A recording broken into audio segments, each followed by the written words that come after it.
Oh, hi, everybody. This is DearMamaSal, and we're live on a Sunday evening, which means it's time for me to talk about coping with stress. And in particular, this week, it's time for me to talk about stress I had getting a cold this close to Christmas. And I do want to apologize to my regular viewers for not being able to broadcast on Friday. And as you will hear, it's probably a good thing that I didn't. First of all, though, I just want to make sure that we give thoughts and prayers to Jeannie, who is in the chat tonight, and I thank you for doing that, Jeannie. Um, as she experiences the first couple of weeks of life without her husband, York, who passed recently.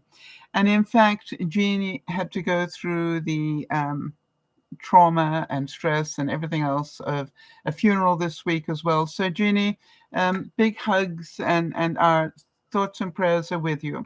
Yes, I am sure that you miss him so much and will continue to for the rest of your life. There's nothing that will ever replace that.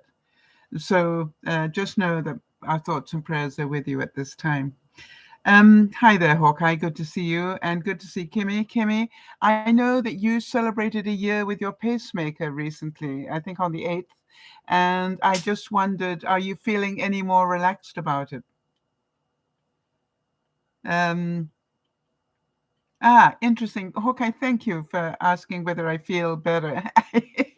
You know, I'll talk to you about it in a second, but yes, overall, I must be feeling better. I'm doing a broadcast, but I assure you, there was no way I could have done one on Friday. Um, just with birthdays coming up, the only one that I know about that's coming up pretty soon, or the only one that's Chris Max's dad has a birthday on the 24th coming up, and of course, not only Jesus but Yvonne also has a birthday on the 25th. So those are the birthdays that I know about. If I'm missing you and you're a regular, please let me know so that I can add you to the list. I just wanted to say that I am really grateful for being 1 month plus now post op. For those of you who don't know, I had a mastectomy a month ago. And, and I really have to tell you that if you didn't know I'd had it, then you wouldn't know. That it's quite that simple. Everybody that's been to visit me, and you're going to hear about that, has said the same thing to me, which was just like, boy, Sal, if I didn't know you'd had a major operation, I sure as heck wouldn't know. And I think that's the greatest compliment anybody can give me. Kimmy's saying, I have an appointment. This is about a pacemaker. I have an appointment on Tuesday. I don't think I'm going because the roads are so bad. Yes, there's always that way up, isn't there, between um, what is important enough for you to go through very bad road conditions and what isn't. I want to tell you, we had snow here this week, and you know, I sort of realized that, hang on a second, how full are my bins? Do I really need to put the garbage out? And I made an executive decision that even though my one bin only gets emptied every 2 weeks, I'm going, something? I don't need to empty my bins this week. It'll wait another 2 weeks if necessary. So yeah, we make different decisions. And Jody's saying, yes, she had snow today as well. Yeah, right. Kimmy's saying it would be 50 miles of bad weather and roads. Yeah, I think you made a good decision myself. And Jeannie's saying in Maine, which you would expect to be pretty snowy at this time of year, it's clear. So how about that? I wanted to let you know that although I'm a month away from the operation, I have been doing a lot of work, and Jody will attest to that. I have been putting in a lot of steps every day to make sure that my body is moving and moving the fluids around and everything else. And I'm pleased to report that the weight that I put on from swelling is now beginning to dissipate. My weight's beginning to come down again. Um, so that is really quite exciting to me. I think I've lost about nearly 5 pounds of swelling weight now. I couldn't believe how much weight I put on from the swelling, but I guess that's quite normal. And the other thing is this, that you will remember that, obviously my initial, when you have a boob removed, right, it's amazing how you forget about that. You know, when I say you forget about that, but I don't know any of you that happen to be female, you will know that feeling where you sort of, you just want to sort of lift them. All right. I don't know if any of you ever do that during the day, but I'm amazed how many times during the day I'm inclined to do that. And I'm going, oh, yeah, I don't have one there, do I? But I still use both hands. Isn't that interesting? The other thing I've noticed that the swelling under my arm is beginning to go down, which is really good. I'm beginning to get a little bit of feeling back there, but not a lot. But then I did have a lot of new tweaking going on all the way down, funny enough, down to my lower arm. Not sure what that is about. And I got some really strange tweaking going on where the boob used to be. Now, whether that's the stitches beginning to dissolve or what it is, but every now and then I was getting a really strange sort of feeling, but all good. It's it's not an ongoing pain or anything. It's just every now and then you get a twinge that reminds you, oh yeah, I'm still post-op. So just to let you know, I did 52,000 steps last week. That would be about 7,000 a day average. And remember, I didn't do anything on Thursday. I think I did about 1,500 steps on Friday. That's how sick I was.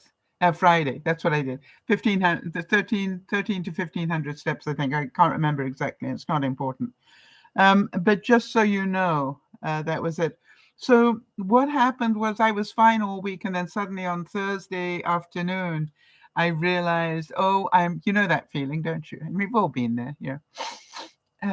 Why am I sniveling? And then the sore throat, and then the headache, and then I went, oh gosh, there is no way I'm going to be able to do a cast tomorrow. I mean, you want to be grateful I didn't try one, because I would have been had my nose in the Kleenex, and really, you probably wouldn't have been able to hear me. You can probably still hear my throat's a little sore, but good enough. So I was sort of doing fine all week until I wasn't, and I'm certain you've all been there. It's nothing new to any of you. But boy, it made me realize that I need to look after myself. Yeah, thank you, Jody. Jody's saying, I'm sorry you've been under the weather. Well, it's nothing compared to what I've been through, Jody, right? And the same thing, Jody, you've been under the weather as well. And so, you look at it and you go, hey, moving on. However, I do want to tell you there's an upside to having a major operation. Just so you all know. People come to visit you. People that haven't visited you for a long time suddenly come to visit you. And I don't know whether I should be happy about that, but I was. And I want to tell you, I took full advantage. I think I milked it, as the expression goes. First of all, my friend Laurie came to visit. And I made, what did I make? I made some braised beef for her. And she was very appreciative of that. And she said, you don't have to feed me just because I come to visit. And I said, oh, yes, I do. Because if I feed you when you come to visit, you'll come to visit more often. So she laughed and said, that's true. And I said, yeah, exactly. That's why I'm going to feed you every time you come to visit.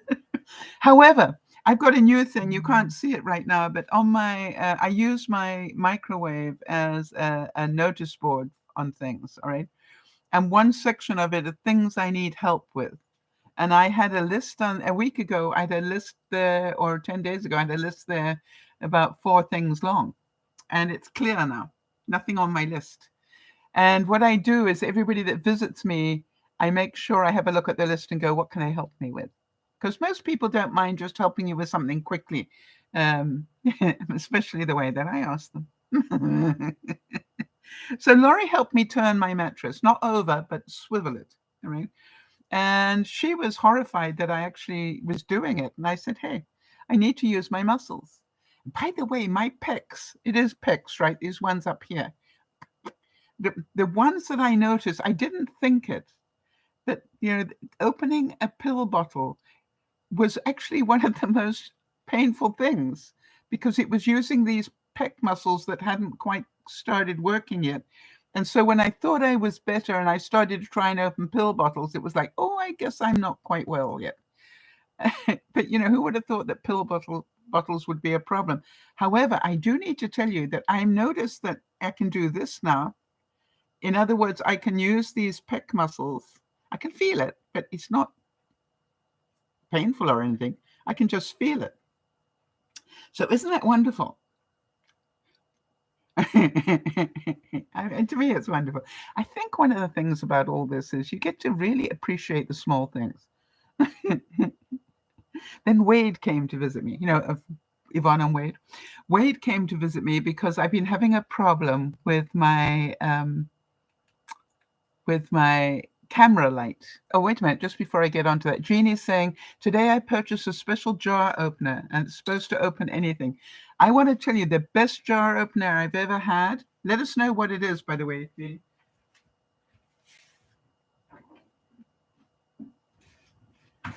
I'm not joking. The best jar opener I've ever had is a bit of this rubberized stuff that you put inside drawers.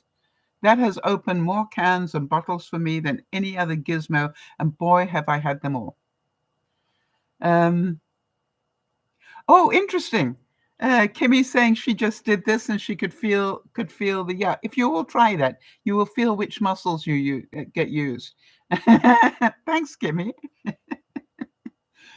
Anyway, so Wade came to visit because I've got one of these camera lights that you might have seen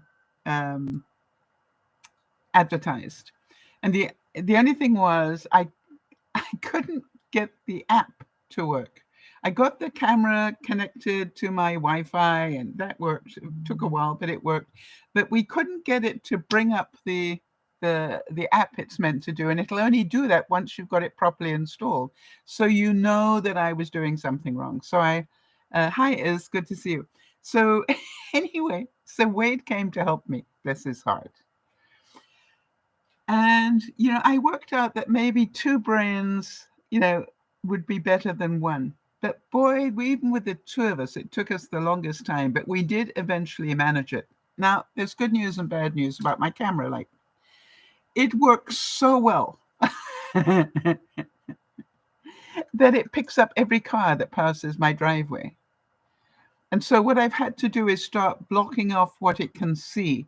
Luckily, there is a little program within it where you can tell it, you can say, don't ignore anything in these places. All right. So let me try and describe that. Here we go.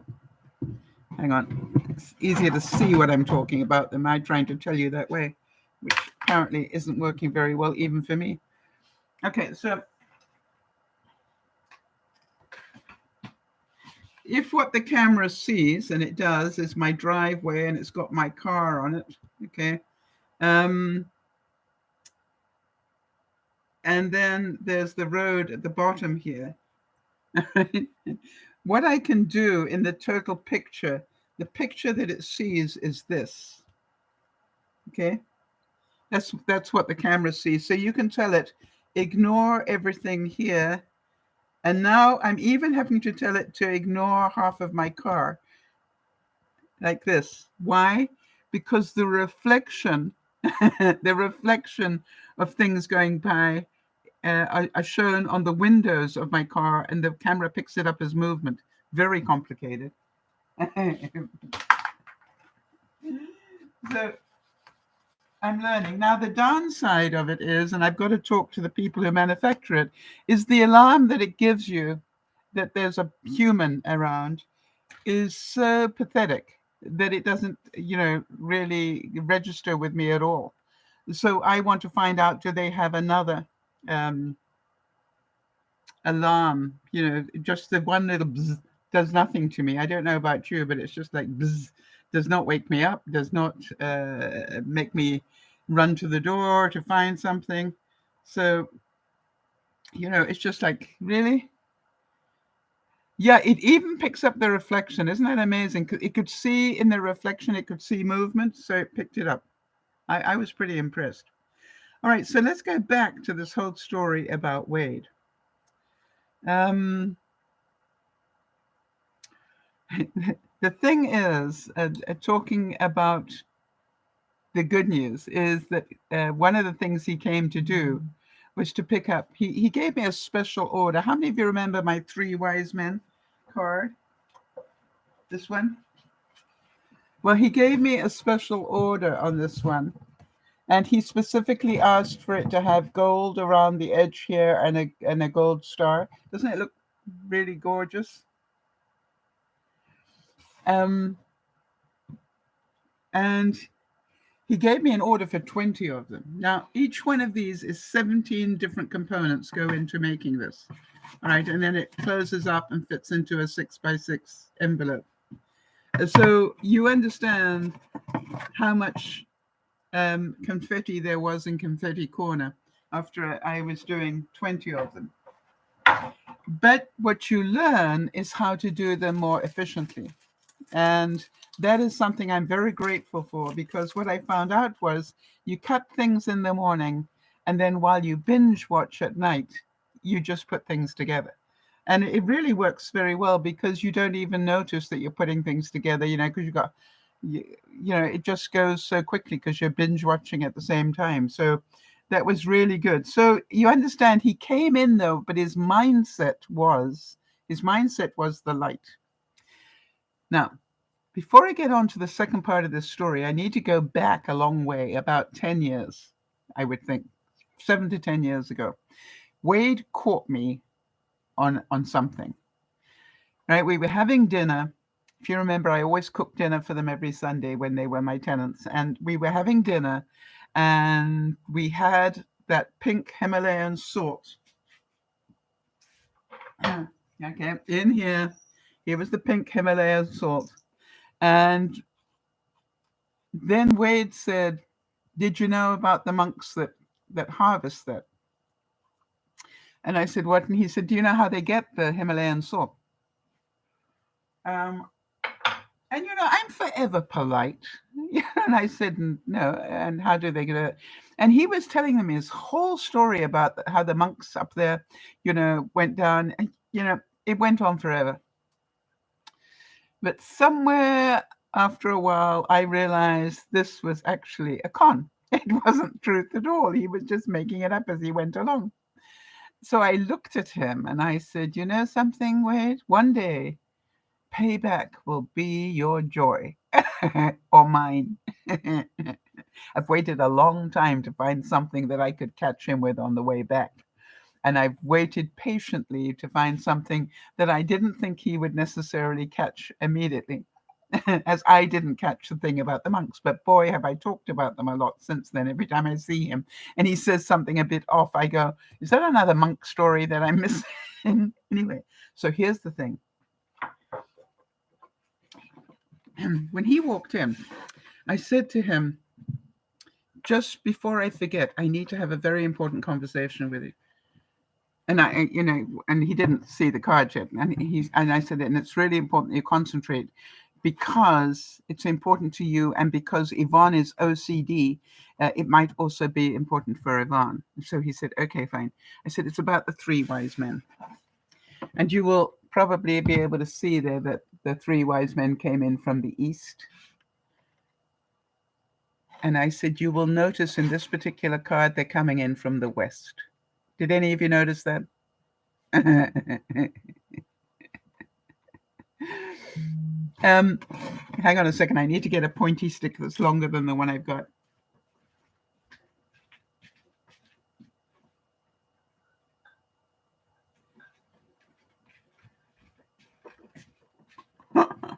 So here they are traveling in from the west. Okay. So I said, "Look, I phoned the three wise men to get clarification on this, why they did it. Why did everybody say they came in from the east when obviously right now they're coming in from the west?" And I said, and they told me that although I was very clever to have noticed that this particular shot of them coming in was taken at an unfortunate time, just as they were traveling, as you can see, over a sand dune. And what the picture didn't show was the rest of the road that came down here and then turned back towards Bethlehem that is in there. And anyway, I said, I thought I'd let you know, please can you make sure Yvonne knows as well, because she's going to notice that they're coming in from the west. And with that, I left the story.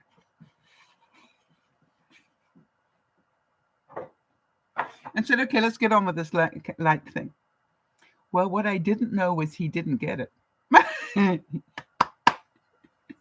So later that evening, I'm busy texting Yvonne on something, and I said, by the way, did Wade tell you the story about the three wise men? And she said, yeah, but he was a bit confused about it all. And quite honestly, Sal, he wondered whether you were on some sort of special drugs or something.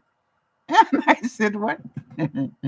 Yeah, she said, you told him this very convoluted story about three wise men coming in from the west and something. And I said, yeah, and he didn't tell you the funny part? And she said, no. And I said, so then I told Yvonne the whole story. And Yvonne, of course, burst out laughing. I went, oh my God, that's so funny. And I said, so I caught him, hook, line, and sinker. And she said, yes. I said, okay, well, now it is your job to help him realize that I caught him, hook, line, and sinker. So I said, I need you to get him to repeat the story again. And when he gets to the bit about the fact, and she did the research, then make sure you mention, yes, I believe she said she phoned the three wise men. And of course, she did that. And Wade said, no, I think she Googled it or something, because she Googles everything. And Yvonne said, no, she specifically told you that she phoned the three wise men, and they explained to her why they appeared to be coming in from the west. Well, apparently it was about then that the penny dropped and he got it. And he started to laugh. And apparently the two of them continued to laugh for some days after that. So I hope you enjoy that story. And I did say, it took me many years to find something suitable enough to catch him with. And it worked. I was so happy. Oh, one of my big achievements this week. I don't know when you last did this, so let's get a feedback from you all. And by the way, hi, Ange. Good to see you. How many of you have cleaned out your makeup drawer this year? We're nearly at the end of the year. How many of you took everything out and then cleaned it up and put only half of it back? I did it this week. I am amazed at how much gunk I had in there that didn't belong in a makeup drawer at all. And, it was amazing how everything fitted in so much better after I'd finished. And then I don't know if I mentioned to you that Jess and Dougie came to visit. I think I sent a text about that.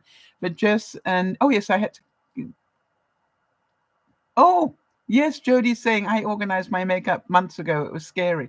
Yeah, you know what I found really useful, though, Jody? I keep my old Kleenex boxes because they're really good containers. I put all the lipsticks and glosses and things that I like to have but rarely use into one of these and then put that away in another place. And it was only about half full. I was quite pleased with it. Anyway, so Jess came with Doug and they put up my tree for me. They helped me put up my tree. First of all, they got my tree out of the out of the shed. Now, you have to know Dougie really well. When I say that Yvonne is OCD, Doug is OCD as well. So it seemed to be taking Doug extremely long time to get a Christmas tree, which I already told him exactly where it was, out of my shed. And then I said to Jess, the chances are he's busy tidying up the shed. Because that's who Doug is, right? So I said, let me go and have a little look. And I went out to the shed and guess what he was doing? Reorganizing my shed because he considered it dangerous. Of course it was dangerous. What do you want to see pictures of, Chris? And by the way, I did give a mention of your birthday coming up soon. Anyway, so, the tree? Is that what you want a picture of? Hang on a second. I think I got one. Yeah, why not? I'm sure I must have taken one. Just hold on 1 second while I find it. It isn't a very brilliant one, but it was one. Oh, there we go.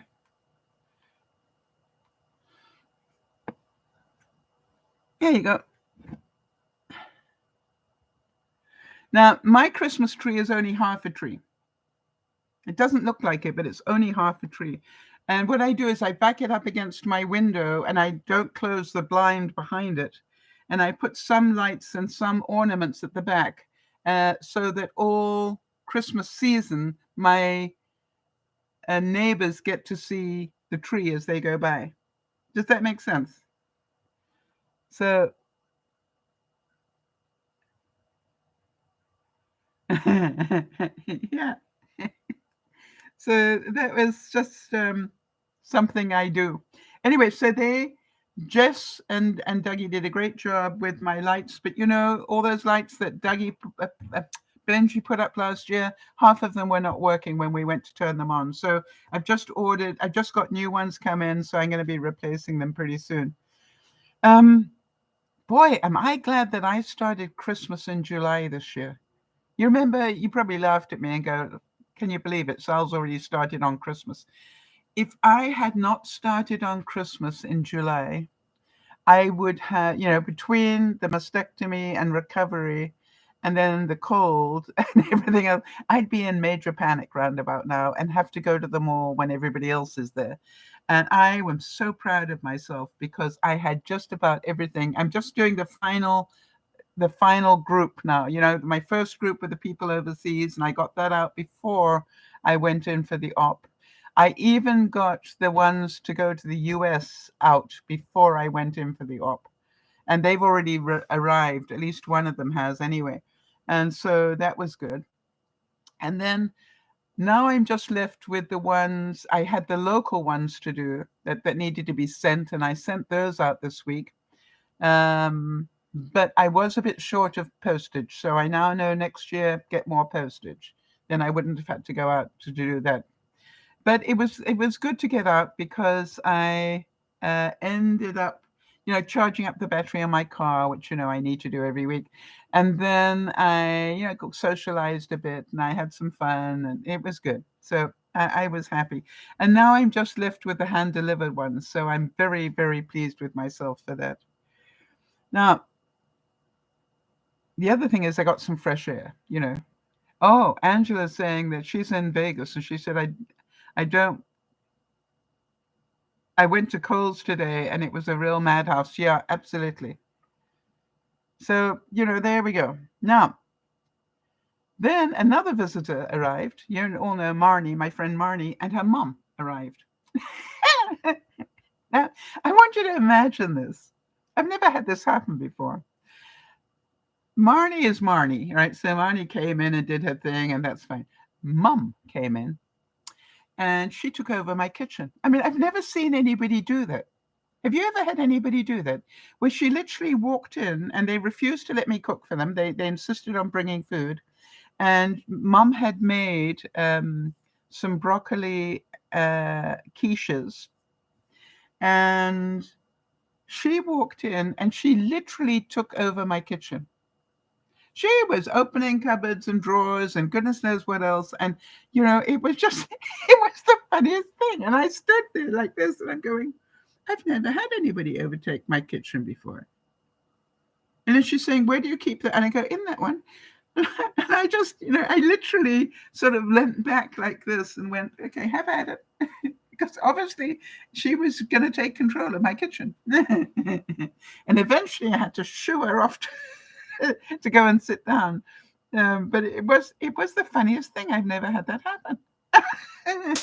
Now, you need to know that Marnie's mom is a creative being. So eventually we got around to talking all sorts of things. And I said to her, well, you have to come and check out Confetti Corner. What did Marnie help me with? Marnie helped me with something. What was it I needed Marnie's? Oh, yeah, I'll get onto that in a second. But I can't remember what it was she helped me with, but I'll probably remember, if not that it's important. But anyway, we went into what I call Confetti Corner, which is my craft area. And boy, was she blown away by the things I did over the, between summer and my operation. And quite honestly, they ended up taking almost half my stock because they were on their way, to to give people cards and things, and then going to Europe for Christmas. And they thought the whole of the, the Christmas villages and such was so unique, that they wanted to take them with them, and so easy to transport, in a suitcase and something. So that was really interesting. I want to tell you that Marnie would have taken a dozen of these if I had them. I just didn't have them available, unfortunately. All right, so Jeannie is saying, I did over 20 stamped Christmas cards when York was alive. Yeah, so I decided to send them with an RIP. Yes, I think, I can imagine if you were that far ahead of the game, it must have been so difficult, to do that. And you had them ready before Thanksgiving. Wow. Because he died on Thanksgiving. That's pretty impressive. Well done. And I'm sorry you had to do it that way. It must have been very sad. Now, for those of you who know all about my confetti corner, I did have some major accomplishment this week. I challenged myself to a new design.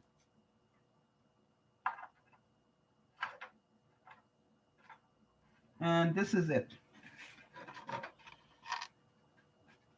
What do you think? Now, I want you to look very carefully at just how much work that is. And do any of you see the little tiny wreaths on the doors and places? All right? You have no idea how difficult they are to put together. Yeah, I did make that. And then you got to remember I've got arthritis. And so I was so proud of myself when it all went together. But the most incredible thing about it is, and I don't know if I can do it. Yeah. Most incredible thing about it is that it folds up.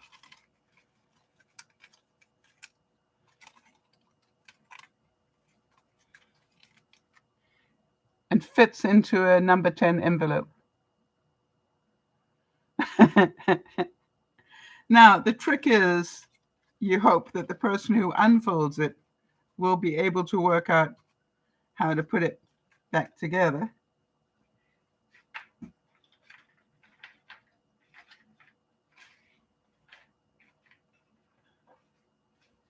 But it also means that after Christmas, it can be folded up and put away, to come out again next Christmas. So I don't know about you. Can you imagine learning how to put that together?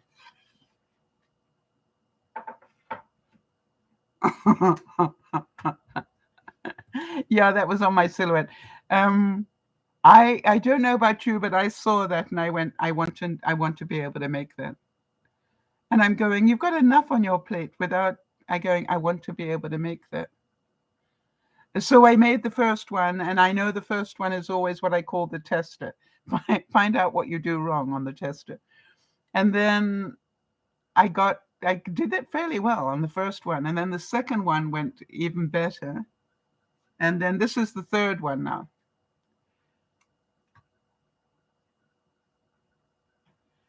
Wow. Angela's saying that she has a silhouette, but she rarely uses it. I want to tell you something. I have made some beautiful things. Hold on a second, Ange.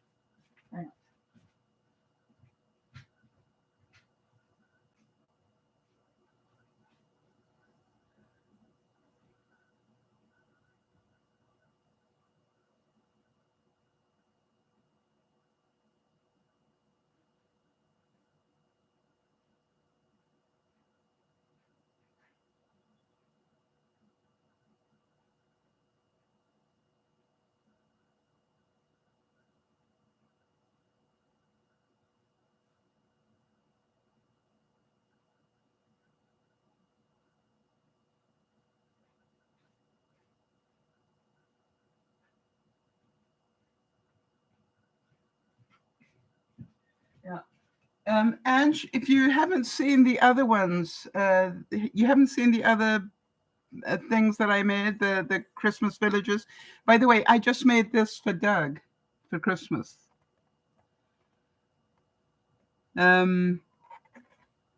Because he has an African theme in his house. So to me, it's, I find it fascinating. I'm learning a little bit more every year. And yeah, I thought that was gorgeous as well. So, and it's just, what I love about it is I see things and I go, I'd like to do my version of that. What I'm trying to do is I've only got the private license on this at the moment. I want to get a commercial license because I want to make some more. I love it. So I've written to the designer and said, can I bother you for a commercial license on that? Then I got creative. Where am I? Okay. Have any of you ever made your own gummy bears? Now, before I get on to that, did you know that gummy bears are actually nutritious? Okay. Because they have gelatin in them, and gelatin it contains high in protein and also antioxidants. So Jody will tell you that's really a good thing.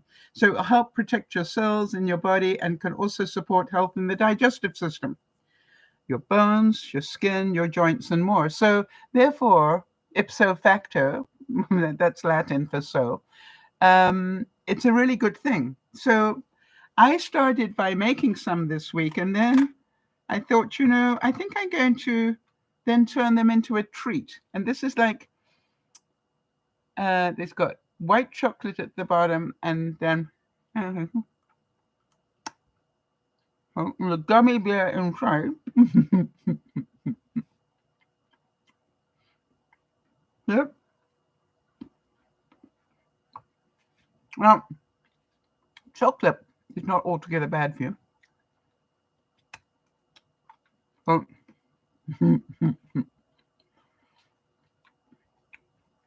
I thought it was a good idea. And now that I'm eating it, I think it's an even better idea than I thought originally. My little treats. I'm trying to find more and more things that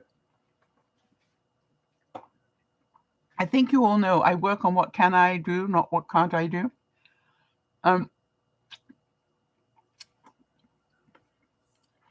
I'm starting to think about what treats can I make for myself. Where am I spending Christmas? Okay, that's a very good question. Probably here. Now, I did get an invitation. I did get an invitation to go to Yvonne's for Christmas Day.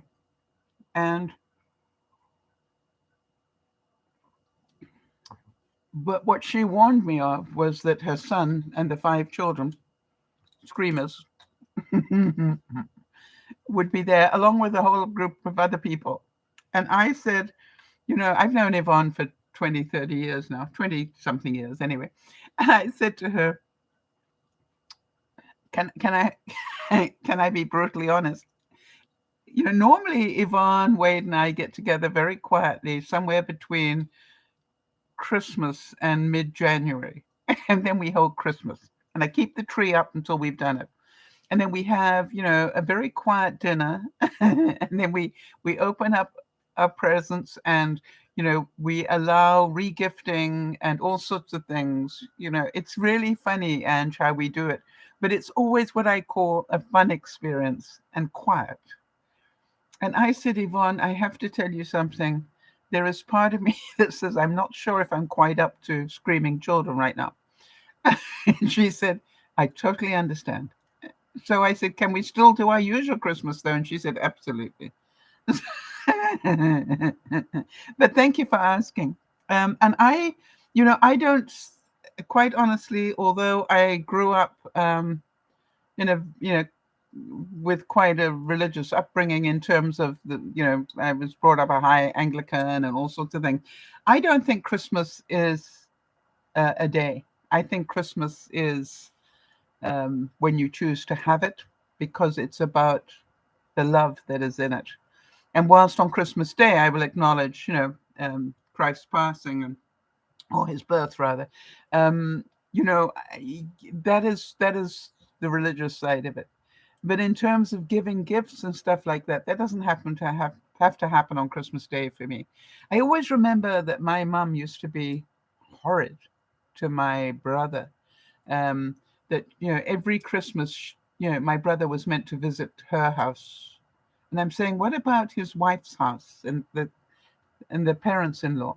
Well, no, they'll just have to have it another day. She was not flexible about that at all, and I just always thought, I'm going to be really flexible about things like that in my life. And so the same thing as Jess, Dougie, and I are probably going to go and have dinner together, um, sometime other than Christmas.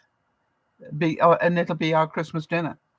And, it's just like, I prefer it that way. I don't want people all stressed out and trying to make time and do things like that. Makes sense. And so what about the rest of you? How prepared are you for Christmas? How are you doing? What's the stress level like? Let's talk about that. And where are you spending Christmas, Ange?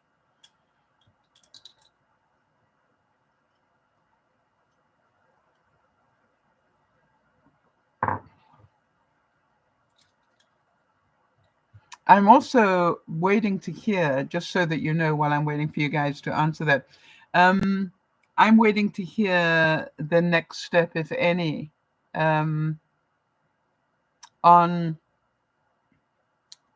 whether they want to do anything more about my cancer thing. Do they want me to, take pills? I believe that's the possibility, or anything else. So I'm going to hear that somewhere between now and January, I guess, because it's been a month now, and I have to go for physio. So that's coming up. Yeah, Angie's saying she's still in an Airbnb until her house is repaired. Wow. Jeannie's saying we celebrated Chanukah. I don't know how that's pronounced. Okay, with small gifts. So I have trouble understanding buying huge Christmas presents for so many.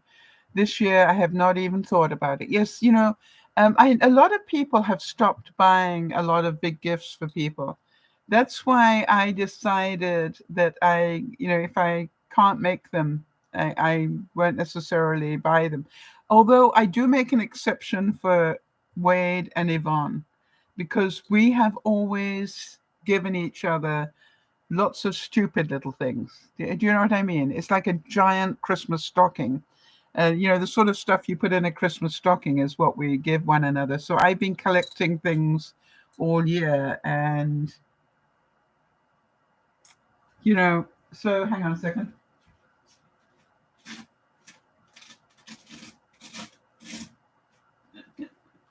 So things like this, to go around your fridge door handles, little things like this are what we do.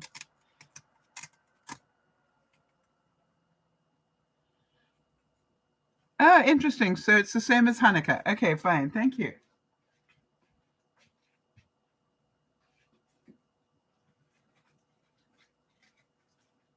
Of course, now I've got to get it back on my fridge handle.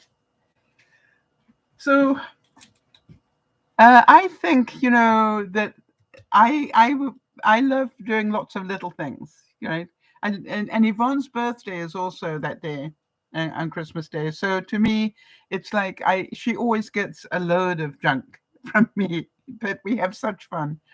Um, and normally I make some candies, and here's the fun thing: she nearly always gets licorice all sorts, which I've still got to buy, because she likes the licorice all sorts that I don't. So it's always a pleasure to buy her licorice all sorts, and I sit and I divide them up. These are mine, those are hers.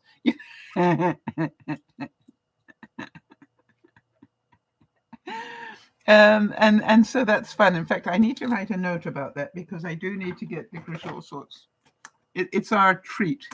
Hang on a second. Otherwise I'll forget.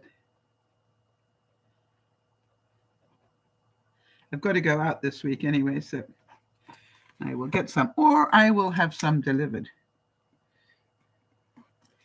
So I must say that I've had a very busy week, even though, it's been, um,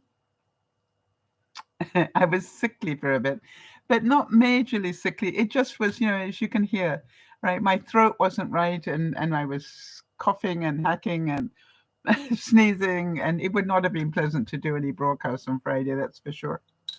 So basically, um, a month after my mastectomy, I have to say, aren't I indeed so fortunate? I literally, as I said, almost everybody, in fact, everybody that's been to see me has said the same thing, which is if I didn't know you'd had a major operation, I would not believe it. And I said, why? And it was interesting because Laurie was, very sadly, her sister died of breast cancer. And she, had a lump and did nothing about it. And then had the operation and was, I think, in hospital for 3 days after the mastectomy. People were absolutely amazed that I didn't even spend a night in hospital. All right. And that's the amazing thing about today. I was in there at 7 o'clock in the morning, and I was getting into Dougie's car to leave at 4 o'clock in the afternoon. And, um, and they didn't actually do the operation until close to 11:30, I think, in the morning. So, but the time was spent, with the nuclear stuff, getting that injected and all that sort of stuff. But, you think about that. I was about 4 hours between walking into an operating room and walking into a car. That the space was 4 hours. And that wound is from here all the way to under my armpit. Now you imagine in the old days, if you had a wound that big, you'd be in hospital for 3 days, and it's just like quite amazing when you think about it. So how I just, I want you to know that I think this whole thing about doing Christmas in a way that suits you is honoring yourself. I don't think Christmas should be about stressing out. By the way, um, I have an issue, just so that you know, I have an issue with people who tell me we're not giving presents, therefore you can't give any. No, I say to them, no, no, no. You are not giving presents, and I honor that. That's fine. But you will not take away my fun. you know, I look forward to giving presents. That's, part of who I am. I love giving presents. Um, so, that is really an interesting thing for me. Oh, interesting. Jeannie's saying she gave her daughter Annie and the family an early gift of dinner that was delivered. What a nice idea. And, she had the masala wok deliver it, and their Indian and Chinese foods. Both the boys love their yummy noodles with chicken. Yeah. And so, you look at it, it's really, it's about do what works for you. All right. And I think that is what the difference is. Hi, Nyasha. How are you doing, honey?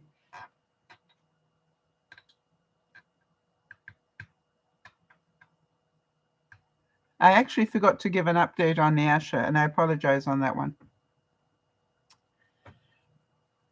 And while Nyasha is just typing her reply, I ordered salt back in November before the snow came. And the snows came and went, and I didn't have salt, and it got delivered today. So I'm now ready. If we have more salt, I'm now ready. But I also, Marnie and her mother bought me a mixture of sand and salt. Have any of you ever had that? It's just like, now I've got sand and salt and salt.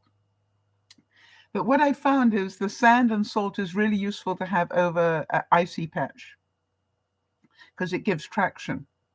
So I've now got 2 bags of that.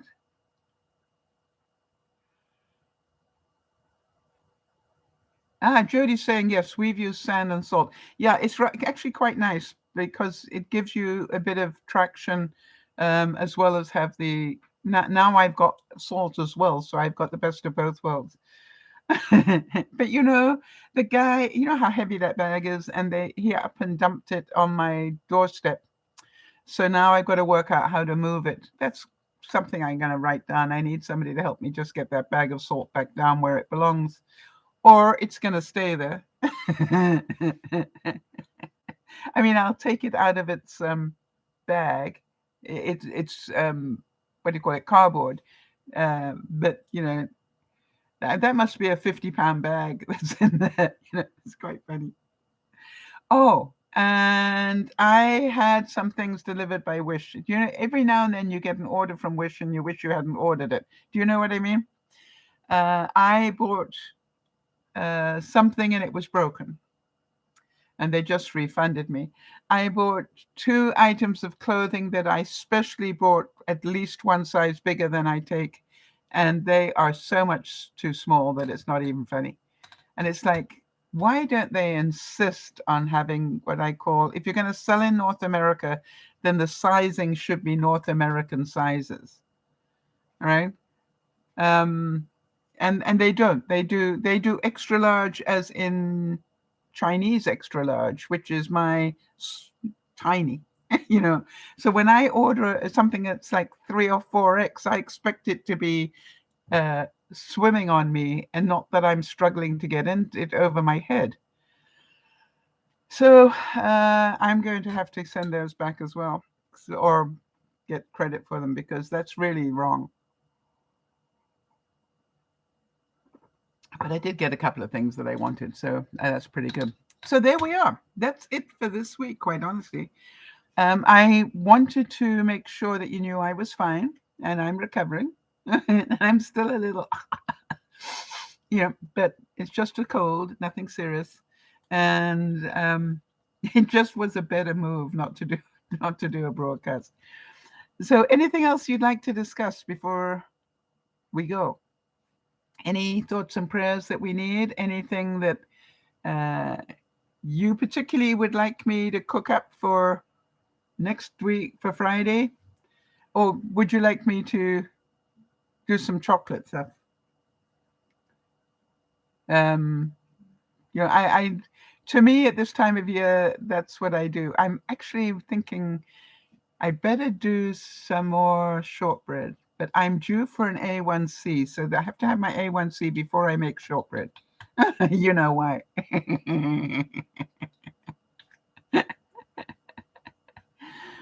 Well, Nyasha, when is the operation? And thank you for popping in, by the way. When's the operation?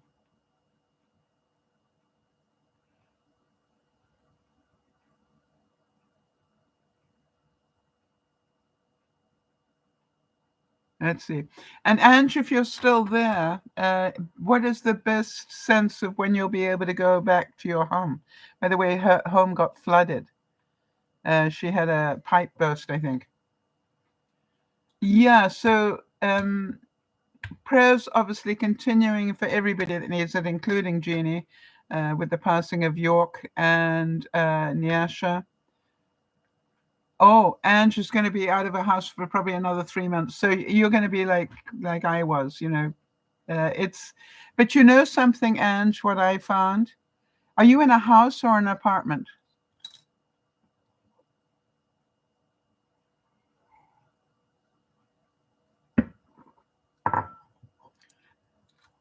A house. Okay. You know something?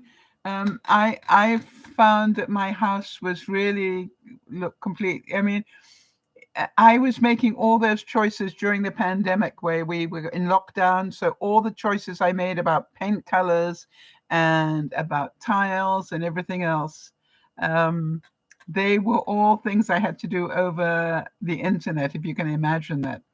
But I was actually quite proud of the choices I made. When I actually had it done, I went, wow, I quite like that. Considering I couldn't see the colors in real daylight, I did quite a good job on that. So Nyasha and Jody, can we make a note of that and get it in the database that Nyasha goes for the specialist on the 12th of January so that we can keep tabs on that one. All right, everybody. So have a super week. And what we will do is we will stay in touch as we all go through our incredibly stressful time. And I'm hoping that some of you get to share it with family and friends. I still haven't found my passport, so I can't go down and see the kids or do anything. You know, it's just like, it is what it is. But I did hear from Judy this week that she is, they're planning a second trip so they can bring everybody up to see me, which I thought was very kind of them.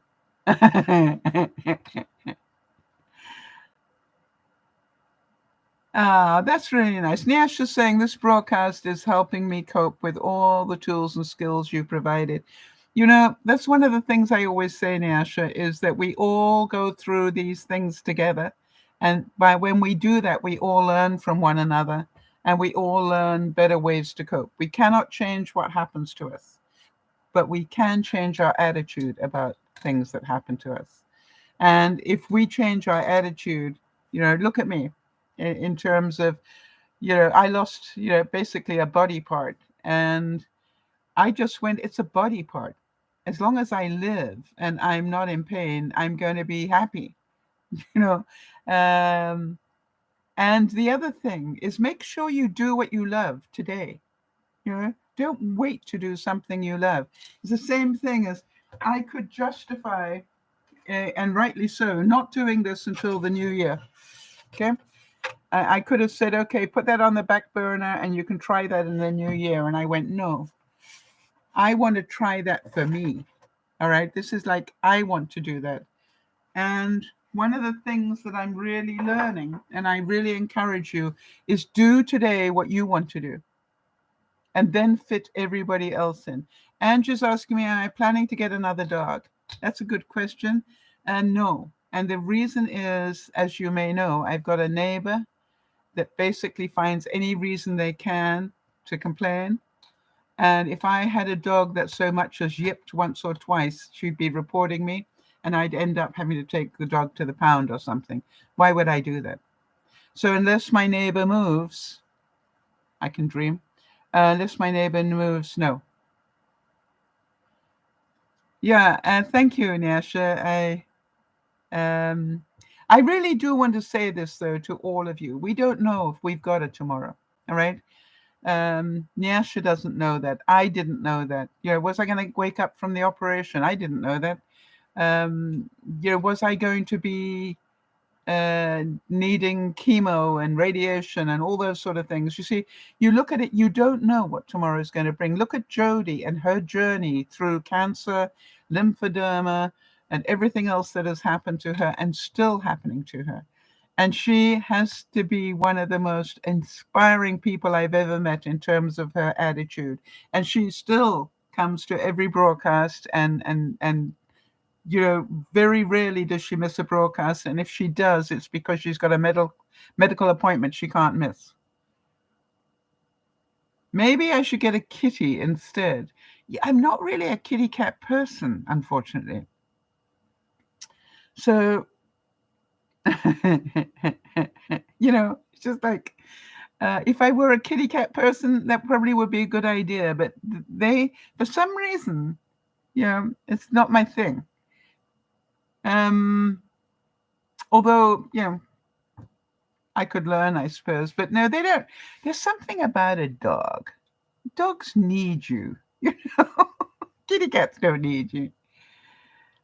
Yeah, exactly. So, all our thoughts and prayers to all of you who are struggling with whatever it is, as we know, and that's the important thing, right? We've got Ange who's struggling with being displaced. At least some of us know what that's like. We've been through it recently. We got, you know, Jeannie going through the loss of her husband, and the funeral this week and all that stuff. And some of us know some of that pain as well. And then we've got Nyasha with her medical stress, So we never know the stress that we're all going through, except we know we're all going through different variations of it. And yet we all have the ability to be happy within the moment if we wanted to, even in our grieving, even in our fear, even in our whatever reality we have. If you can find little moments of the day to smile, if you can find little moments of the day to just achieve something, whatever, however small, your life will be happy. And regardless, as I always say to people, grieve. Grieving is really important, but you get to choose when you do it, right? You get to choose when you want to grieve. It doesn't have to be 24/7, as some of you will know. You can do that at a different time. So for all of you that are struggling for whatever reason, for those of you who may need to spend Christmas alone, hey, Christmas alone can either be great fun or you can be a victim to it, right? That is your choice. I've never found spending Christmas alone to be a woe is me moment. I go, oh, goody. Everybody else is going insane, and me, I'm going to curl up and binge watch whatever I feel like watching in my jammies. Do you understand? It's about, I know I'm not alone. I know I have friends, and I know my friends are busy, and I will see them when the time is right. So, it's not about being a victim to it at all. It is about, hey. Now, everybody's asking me whether I've seen Harry and Meghan. I plan to watch it this week sometime. I'm not in a rush. It'll be there for a while. And, I'm busy just finishing off some other stuff that I'm watching, but after that I will, probably. Oh, talking about that, I wanted to, how many of you are still here?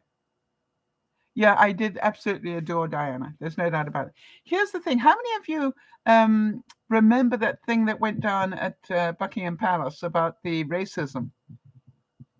Oh, I'm glad I hope that your people didn't sign off. How many of you are still here? I wanted to have this talk because when Marnie came, I was so pleased because Marnie is my benchmark for anything to do with politically correct things. And when she and her mom came, I said, I need to have a discussion about this thing that happened at Buckingham Palace.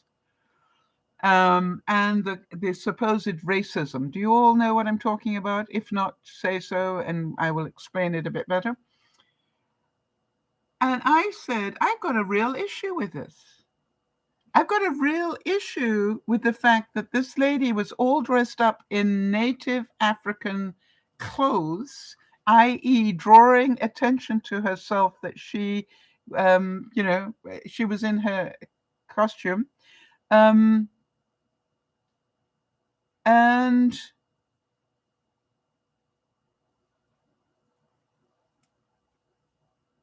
oh, Kimmy, I put a note up on the Facebook on that for everybody to see, honey, but you can tell them in the meantime.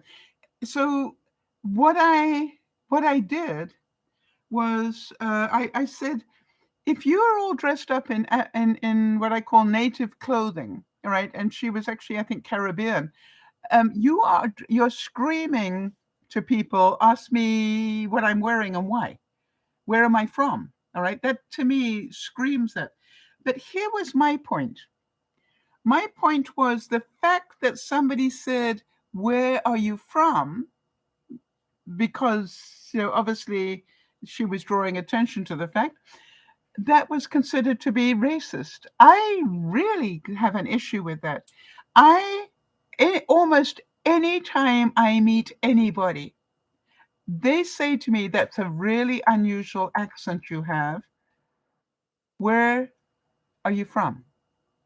That is not racist. That says, I've got a really unusual accent, and how did I get it? And I always say, I was born in Holland, educated in England. I spent 17 years in Africa. I've lived in Canada for 30 years, and in between, I've traveled a lot, and that's how you get a messed up accent like mine. But isn't it cute? I don't consider that racist that they asked me where did I get that accent from. Look at Doug. Doug, as I say to people all the time, you'll recognize him. Okay, he's deeply suntanned. You're Doug is from Kenya, and it is pretty obvious to people because he wears a Kenyan color bracelet, with the Kenyan colors on it, all sorts of things. That is not racist if you ask him, where are you from? Yes, Jeannie, I agree. It's informational as opposed to racism. And I had this happen to me not so long ago where my doctor wanted to refer me to somebody as a specialist, and he had an Eastern European sort of Middle East type name. And I said, oh, interesting. Where's he from? And my doctor looked at me and said, I never expected you to be a racist. I said, I'm not. Well, why would you ask a question like that just based on his name? I said, because I like people's heritage. It interests me. And I also want to know whether I can talk to him in his native language at all, at least be polite. That is not racist. That is being polite. And that's who I am most of the time. I agree, Angela. It is ridiculous. So I just want to make sure if any of you heard that story and got confused, you're not the only one. And I think the reason that lady decided to resign was her choice. She didn't need to. If she had hung on there, it would have been proven that was not a racist comment. All right? Any more than somebody asking me where my accent comes from I have never considered that to be racist at all. Right? So come on, people. We're getting a little bit too sensitive about these things. And, I have conversations with Doug all the time about, because boy, can he tell you about racism, because he gets it. And I remember saying to him, hey, is it racist that I call you deeply suntanned? He burst out laughing. He said, no, you always do it as a descriptive. You'll see him, he's in there and he'll be the deeply suntanned one. He said, it saves people so much time. I totally understand why you do it. I said, well, it is a pretty high indicator of how to find you in a hurry. So to me, this is like, people, be careful here. There is a difference between being informational and being racist. So now you know, but that's just my opinion. That's my opinion. And if any of you think that, you make the greatest pierogies in the world and somebody doesn't say, boy, where did you learn to make those? That's not racist. It's like, that's my heritage.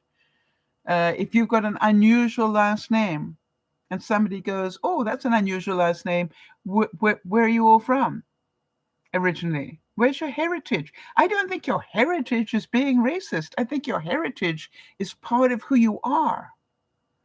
Right? It makes you who you are.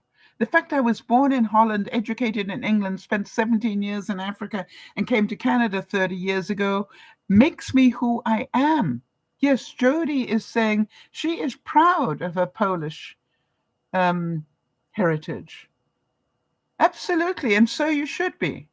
I am proud of my cosmopolitan accent because it has a little bit of everything in it. What does it tell the world? I'm well traveled. I like that. It's not quite British and it's not quite South African and it's not quite Canadian, but it's like a mixture of a lot of things. And it makes me unique, which I am. So be very, very careful about this, people, that you don't paint yourself into a corner you don't need to be in. You should have heard the conversation in my kitchen over that issue with Marnie and Marie. It was really quite volatile. Why? Because Marie, Marnie's mum, her heritage is Estonia, all right? Let's celebrate the uniqueness of people. Absolutely, Jody, I agree with you. You know, we this is like I'm fascinated about where you're from. All right? That doesn't make me the same thing, Jody. When I first met you, I said that's a very unusual last name, Jody, with from the French or something automatically. No, it turns out that Lionel was from Quebec or something. It was just like he's Canadian originally. So you look at all these things. That's what makes people so interesting. The fact that I'm interested in it doesn't make me racist. Surely, think again, people. And on that very passionate note, let me say, I'll see you on Friday. French Canadian, exactly. And we love him for it. This is DearMamaSal saying, talk about these things. We need to talk about these things. Otherwise, we're going to paint ourselves into corners that we don't need to be in. And that's why I try to, and it's stressful. And it's why I wanted to talk about it, because if you're not 100% sure of your rights here, you could end up really getting quite stressed. And I don't want that to happen. This is DearMamaSal saying, we'll see you on Friday. Bye-bye for now. Thanks, Jody. And the rest of you.